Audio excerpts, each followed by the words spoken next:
Muy buenas tardes, amados. Mwiriwe neza bakundwa nshuti na bene data muri hano. Kuri jewe n'umugisha udasanzwe kubana namwe muri uno mwanya kugira ngo nsangire namwe mwanya wo kuyaga ku ijambo ry'Imana hamwe no ku mugambi wayo uhwanye n'iki gihe c'iherezo. Arico gituma nshaka gusoma muri kano kanya mu gitabo c'ivyahishuriwe Yohana igice ca mbere murongo wa 4 ahavuga hati, jewe Yohana ndabandikiye mwebwe abo mu mashengero ndwi yo muri Aziya, ubuntu bube muri mwebwe n'amahoro biva kuri yo iriho kandi yamyeho kandi igirize, biva no ku mpwemu ndwi ziri imbere y'intebe yayo. No mu vyahishuriwe Yohana igice ca 4 murongo wa 4 no wa 5 haravuga hati, iyo ntebe yari ikikijwe n'izindi ntebe 24. Kuri izo ntebe mbona abakuru 24 bazicayeko bambaye impuzu zera, no mu minwe yabo hari ibitsibo vy'izahabu, kandi kuri ya ntebe y'ubwami hava imiravyo n'amajwi n'imituragaro, kandi muri ndwi z'umuriro zakira imbere y'iyo ntebe nizo mpwemu ndwi z'Imana. Ese Imana yohezagira ubugingo bwacu ku bw'ijambo ryayo ikatwemerera kuritahura.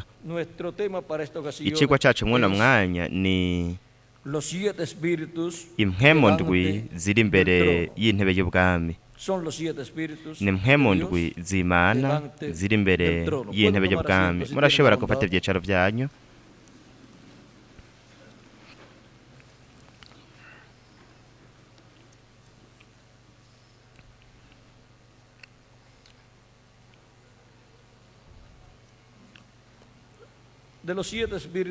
Mu mpwemu ndwi tubwirwa ngaha n'ivyanditswe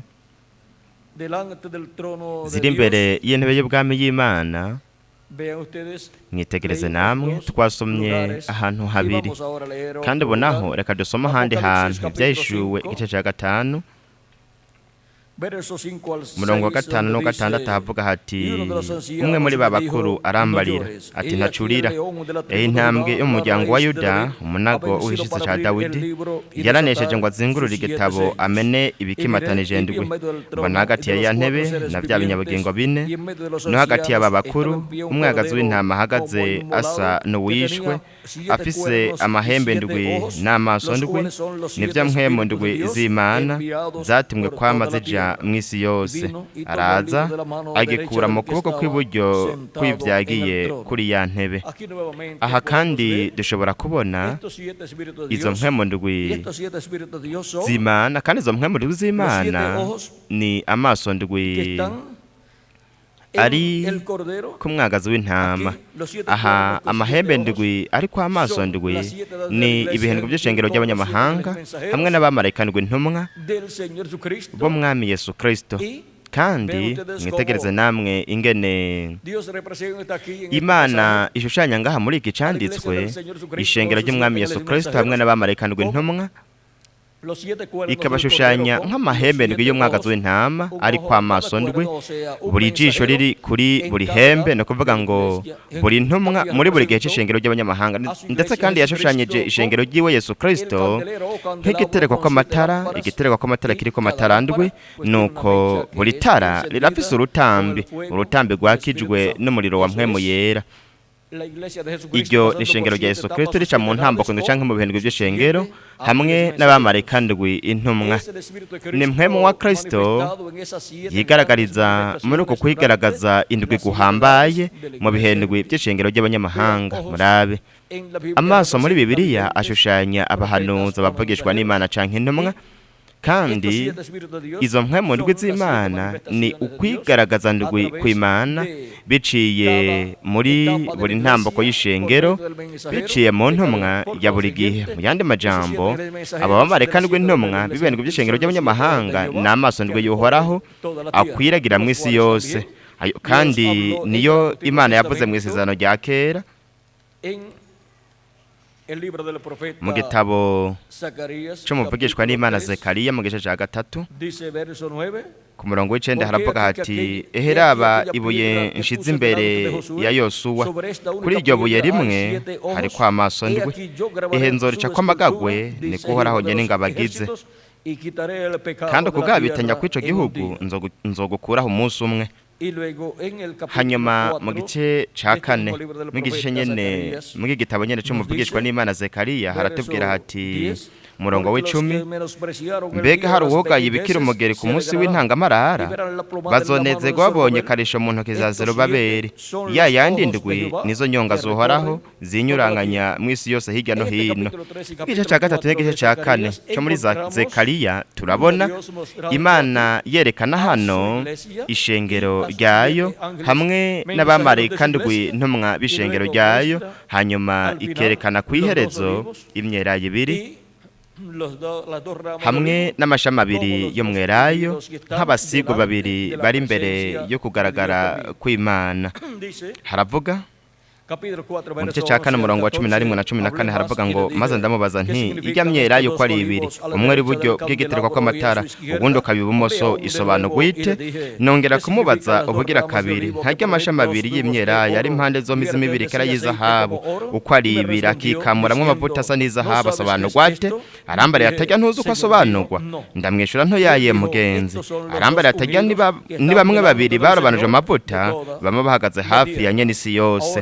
Rero ngaha dushobora kubona yuko Imana ku munsi wa nyuma, igihe hazoba harangiye intamboko canke ibihendwe by'ishengero ry'abanyamahanga, hakaba harangiye ubwo bukozi bw'abamarayika ndwi ntumwa ariyo maso ndwi y'Uhoraho akwiragira mu isi yose. Hanyuma yaho haza kandi ubukozi bw'abasigo babiri, ari bwo bukozi bw'imyelayo ibiri, ubukozi bwa Mose na Eliya, igihe hazoba harangiye intamboko ndwi canke ibihendwe by'ishengero ry'abanyamahanga. Ni ukuvuga ngo nyuma yuko mpwemu w'Imana azoba yakwiragiye mu kiringo c'ubuntu mu bihendwe by'ishengero ry'abanyamahanga, akaba mpwemu w'Imana biciye mu bamarayika ndwi ntumwa yakwiragiye muri izo ntambuko z'ishengero ryiwe. Rero turabonye yuko impwemu ndwi z'Imana ziri imbere y'intebe y'ubwami y'Imana ari ukwigaragaza kw'Imana biciye mu bamarayika ndwi ntumwa abo irungika ku ishengero ryayo buri umwe mu gihe yagenewe. Kubw'ivyo rero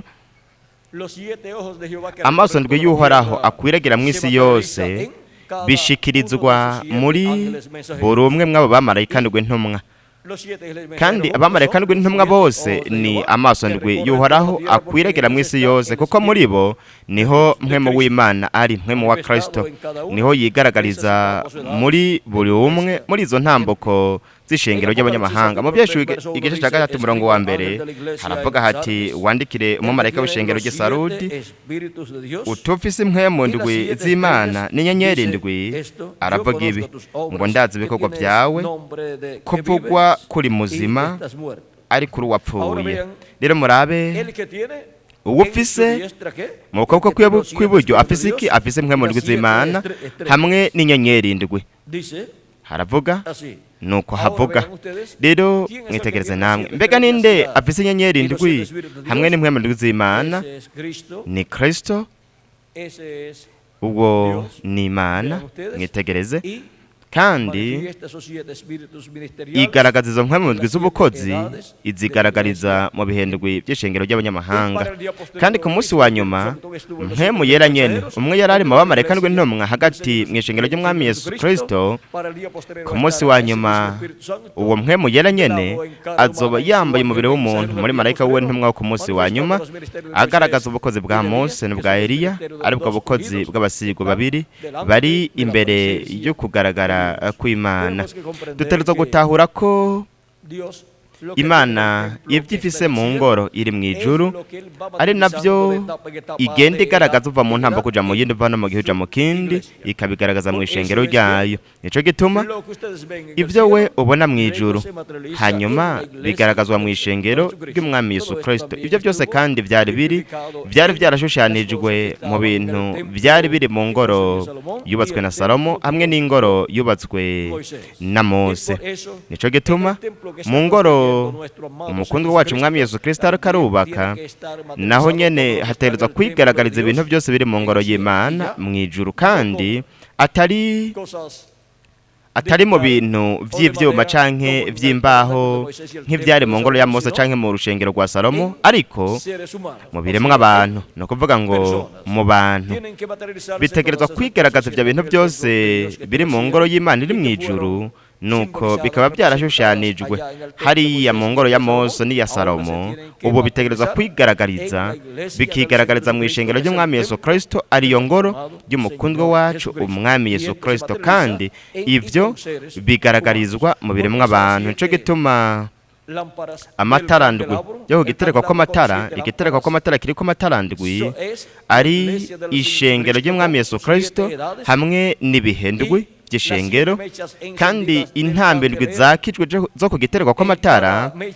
Buri rutambi rwakije kuri buri tara ni ibihendwi by'ishengero hamwe n'intumwa y'Imana ya buri gihe yakijwe n'umuriro wa Mpwemu yera. Nico gituma ayo matara ndwi yakijwe atwereka ukwigaragaza kwa Yesu Kristo, kwigaragaza kw'Imana muri buri kimwe muri ivyo bihe. Ubwo mu gice c'ahera h'ingoro yo mu gihugu nk'emu ya Kristo hariko haramurikirwa n'ayo matara ndwi hamwe n'intambi ndwi zakijwe, abamarayika ndwi ntumwa bakijwe n'umuriro w'Imana, umuriro wa Mpwemu yera. Rero turabonye icarico impwemu ndwi ziri imbere yo kugaragara, ziri imbere y'intebe y'ubwami y'Imana.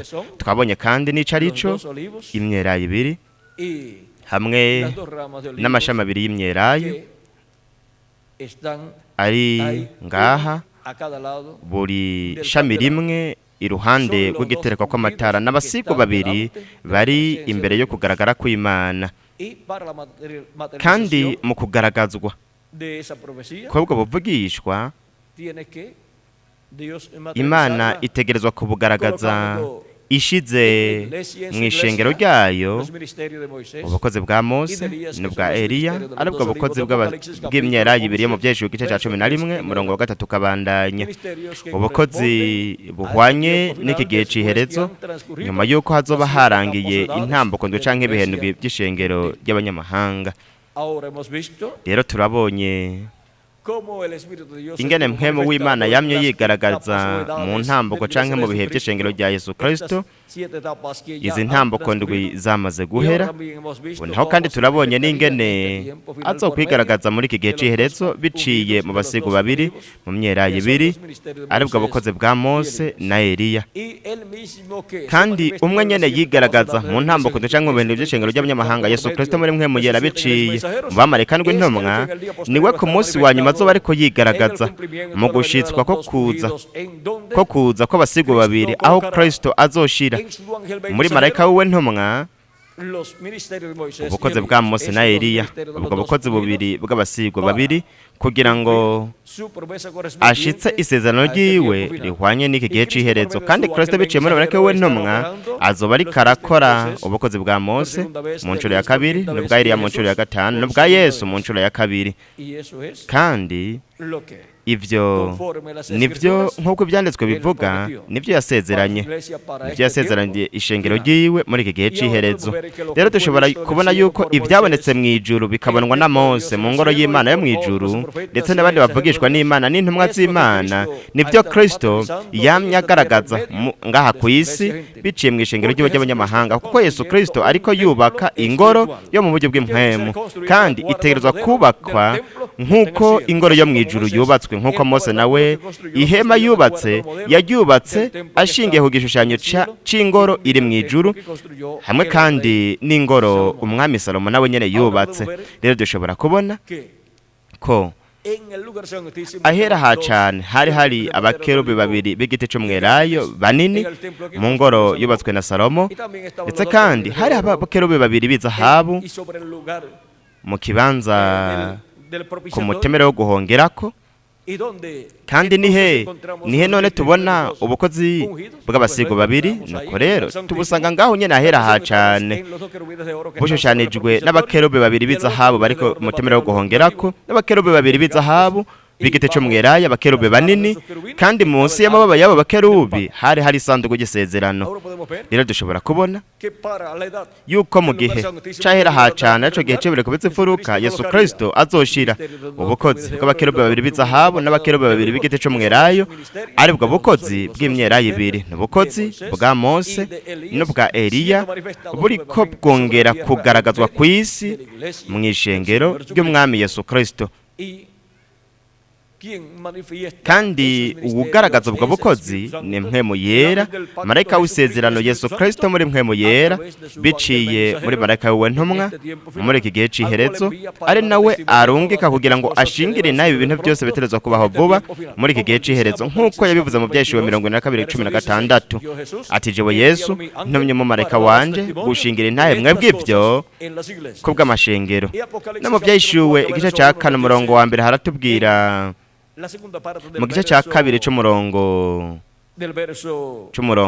wa mbere mu kigabane cya kabiri haravuga hati arambara ati no kuvuga iryo jwi hamwe n'iryo jwi rirenga nk'ige nzamba, aravuga ngo arambwira ati duguze hano ndakwereka ibintu bigiye kubaho hanyuma y'ivyo. Rero turabona yuko biciye muri marayika w'intumwa wo mu byashiwe 22:16 ari waduha kumenya ibintu byose bitegerezwa kubaho vuba, kuko muri marayika w'intumwa niho Yesu Kristo ku munsi wa nyuma azoba ari hagati mu ishengero ryiwe atumenyesha ibintu byose bitegerezwa kubaho, kuko muri we niho washikirizwa ubukozi bw'imyelayo ibiri hamwe n'ibitereko ku matara bibiri by'izahabu, aribwo bukozi bwa Mose na Eliya. Muri marayika w'umwami Yesu Kristo Impwemu yera agaragaza ubwo bukozi, kandi biciye muri marayika w'intumwa aratuvugisha muri iki gihe c'iherezo, akatubwira ibintu byose biterezwa kubaho vuba, kuko yaravuze mu byashiwe 22:16 atarambara ataye amajambo nayo kwizegwa nayo kuri. Kandi umwami niyo Mana igera impwemu z'abavugishwa nayo, yatumye umumarayika wiwe kwereka abagurano biwe ibigira bibeho vuba. Kubera ko marayika w'umwami Yesu Kristo arongetswe n'Imana no kubera ikaje no kugira ngo yereke abagurano biwe ibintu biterezwa kubaho vuba. Nta muntu n'umwe yozoshobora gutahura neza ibintu biterezwa kubaho vuba muri iki gihe c'iherezo kiretse biciye mu kumva marayika w'umwami Yesu Kristo, ari warongetswe na Yesu Kristo kugira ngo amenyekanishe ibintu byose bitegerezwa kubaho vuba. Uwo ni we arongetswe n'umwami Yesu Kristo, nk'uko abamarayika n'intumwa b'ibiherengo by'ishengero ry'abanyamahanga babaye abantu barongetswe muri buri kimwe muri izo ntambuko z'ishengero ry'umwami Yesu Kristo. Kandi abatanijwe n'Imana bumvise ijwi rya Kristo biciye muri izo ntumwa, buri umwe mu gihe yemerewe kubamwo. Kandi ku munsi wa nyuma naho biciye mu bukozi bwa Yesu Kristo muri Impwemu yera muri marayika w'intumwa, tuzokumva ijwi rya Kristo, iryo jwi rirenga ry'inzamba canke inzamba ya nyuma, riduha kumenya ibintu byose bitegerezwa kubaho vuba kuri uno munsi wa nyuma. Bityo tuzoronka ubumenyi bw'ibi bintu byose bigenewe iki gihe c'iherezo, kandi tuzoronka guhishurirwa kukuza kwa kabiri kwa Kristo nk'intare muryango wa Yuda, nk'umwami w'abami n'uganza baganza mu gikorwa ciwe co kwisubiza ivyiwe. Bityo rero tuzoronka kwizera guhishurirwa kuduhesha guhindurwa no kuzamurwa muri iki gihe c'iherezo.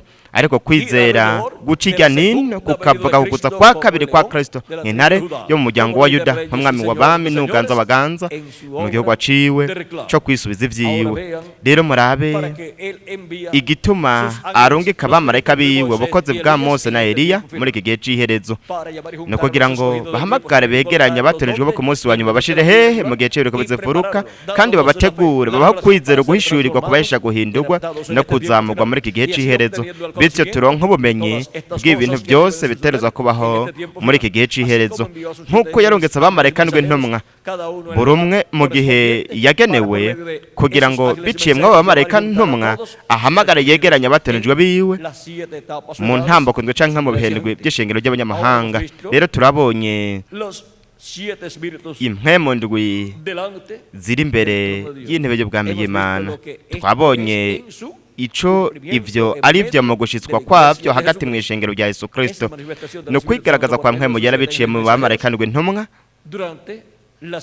mu ntambuko ndwi z'ishengero rya Yesu Kristo.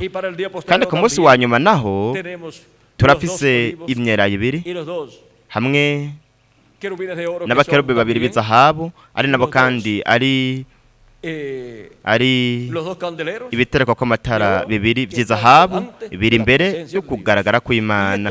Kandi ubwo n'ubukozi bwa Mose na Eliya, ubukozi bw'abasigwa babiri muri iki gihe c'iherezo buriko bwigaragariza mu ishengero ry'umwami Yesu Kristo ahera ha cane h'ingoro y'umugi bw'impwemu, arico gihe c'ibureko bizefuruka gihwanye n'ikibanza c'abanyamerika Latine na Karayibe. Rero muri abo umugisha udasanzwe twahawe twebwe muri iki gihe c'iherezo, nk'uko mu bihe vyaheze buri muhungu w'Imana canke umukobwa w'Imana yahawe ukwigaragaza kwa Kristo biciye muri buri mumarayika ntumwa yarungitswe mu bihe vyaheze. Twaramaze gushika mu gihe c'ubwiza cane kurusha ibindi bihe vyose, mu gihe ubwo we nk'uko yabisezeranye azoturungikira marayika wiwe ntumwa kugira ngo atumenyeshe ibintu byose bitegerezwa kubaho vuba, bityo tumenye abamarayika ndwi ntumwa abo baribo ahashikirijwe ukwigaragaza ko impwemu z'Imana zikwiragira mu isi yose, ndetse tunamenye n'ibanga rihwanye n'igihe cacu, ariryo banga ryo kuza k'umwana w'umuntu azananye n'abamarayika biwe. Niryo banga ry'abasigwa babiri bari imbere yo kugaragara kw'Imana basizwe barongetswe kugira ngo bagire ubukozi bwo ku munsi wa nyuma. Ubwo ubukozi bwa Mose n'ubwa Eliya hamwe n'ubwa Yesu buzoba buriko bwigaragariza mu ishengero ryiwe muri iki gihe c'iherezo biciye muri marayika ntumwa w'umwami Yesu Kristo, kugira ngo ahamagara yegeranya abatonejwe biwe bose bo ku munsi wa nyuma, kandi abategure kugira ngo bahindurwe bazamurwe muri iki gihe c'iherezo. Uko niko rero duho kwizera guhishurirwa, kwizamurwa, guhishurirwa, guhesha guhindurwa no kuzamurwa muri iki gihe c'iherezo. Kandi uko niko atuvugisha n'ijwi rirenga ry'inzamba canke inzamba ya nyuma, nuko akatwegeraniza mu gihe c'ibireko bizefuruka. Kuko Pawulo intumwa yaravuze mu Bikorinto ba mbere igice ca 15:19 kugeza ku 56 ko inzamba ya nyuma izovuga, kuko inzamba y'Imana izovuga abapfuye bizera Kristo bakazuka ubwa mbere havuga inzamba igatanga ubutumwa bwayo, ubutumwa bw'inkuru nziza biciye mu kwigaragaza kwa Yesu Kristo muri mpwemu yera biciye muri marayika we ntumwa akora ubukozi bwa Mose n'ubwa Eliya n'ubwa Yesu, nuko akaduha ubutumwa bw'inkuru nziza y'ubwami, ari bwo butumwa bw'ijwi rirenga ry'inzamba, bityo akaduhamagara akatwegeraniriza muri iki gihe c'iherezo. Hanyuma hamaze kuzura igitiro c'abatorejwe n'Imana muri iki gihe c'iherezo, nuko abapfuye bizera Kristo bazozuka bari mu mibiri ihoraho, natwe abakiri bazima tuzoca duhindurwa. Rero turabonye ibanga ry'abamarayika ndwi, ariryo banga ry'impwemu ndwi z'Imana zikwiragira mu isi yose. Twabonye kandi n'ibanga ry'imyelayo ibiri, ariryo banga ry'abasigwa babiri bari imbere yo kugaragara kw'Imana, no kuvuga ngo ibanga ry'ubukozi bwa Mose na Eliya bwigaragariza muri marayika w'umwami Yesu Kristo, aho Yesu Kristo muri mpwemu yera azoba ari karagaragara akora ubukozi bwa Yesu n'ubwa Eliya n'ubwa Mose.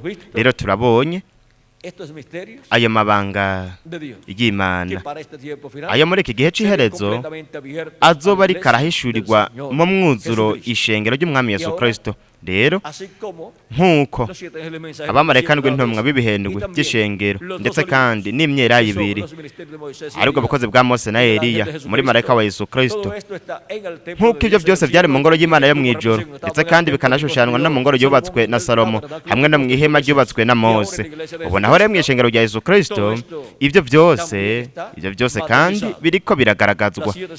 Impwemu z'Imana zikwiragira mu isi yose ni abamarayika ndwi ntumwa b'umwami Yesu Kristo b'ibihendwe by'ishengero basizwe na mpwemu yera. Imyelayo ibiri nayo ibiterekwa bibiri ibiterwa ku matara bibiri n'abakozi bwa Mose na Eliya muri marayika w'umwami Yesu Kristo murabaho byari bishushanirijwe hariya mu rucengero rwubatswe na Salomo ndetse no mu rwubatswe na Mose ubonaho bigaragarizwa hehe mu ishengero ry'umwami Yesu Kristo ndetse kandi n'umwe wese muri mwebwe nabo nyene ashushanijwe mu ngoro yubatswe na Mose hamwe no mu ngoro yubatswe na Salomo kuko twebwe twese turabo mu ijuru nk'uko Kristo yavuze ko yaje amanutse ava mu ijuru natwe twaje tuva mu ijuru mu rugo rwa data wo mu ijuru rero turiko duca ngaha ku isi kugira ngo duhuzwe n'ubugingo budashira nuko tudome ko ikimenyetso c'Imana nzima no kuvuga ngo mwe muyera turonke kuvuka bwa kabiri bityo turonke kandi umubiri wa Teofania mu burengero bwa gatandatu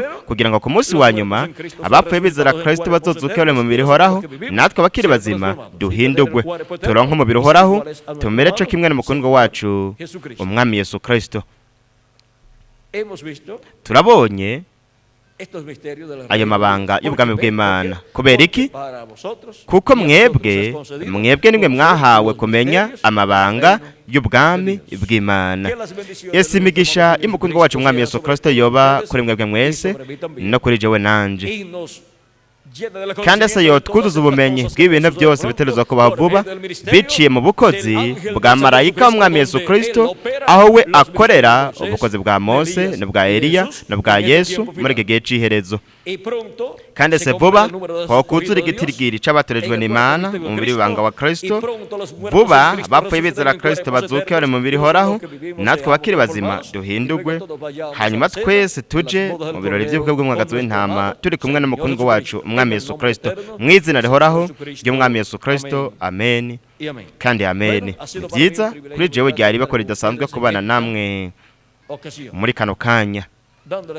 ndabashingira intahe y'Impwemu ndwi ziri imbere yo kugaragara kw'Imana izo mpwemu ndwi ziri imbere y'intebe y'ubwami y'Imana kandi twanabonye abasigo babiri bari imbere y'Imana bari mu kugaragara kw'Imana mu ijuru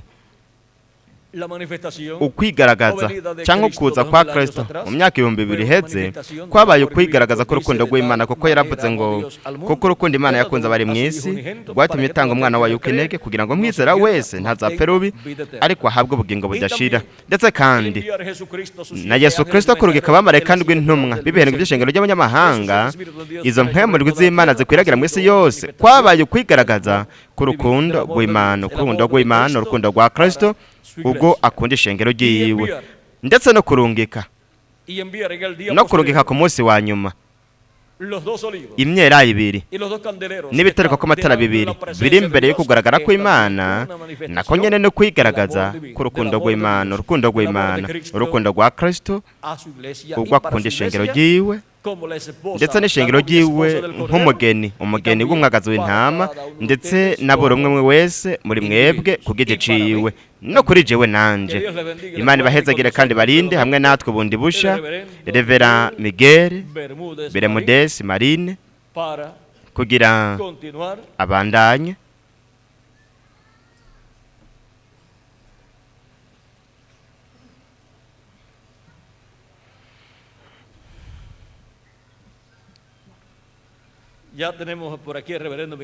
aha twamaze kuba turi kumwe na Revera Miguel Bermudez Marine kugira ngo abandanye kandi asozere igice cacu muri uno mwanya turaza kubonana Imana niyabishaka mu ijoro mu gikorane camaze gutegurwa mu kibanza mwebwe musanzwe muzi Imana ibahezagire kandi ibarinde mwese.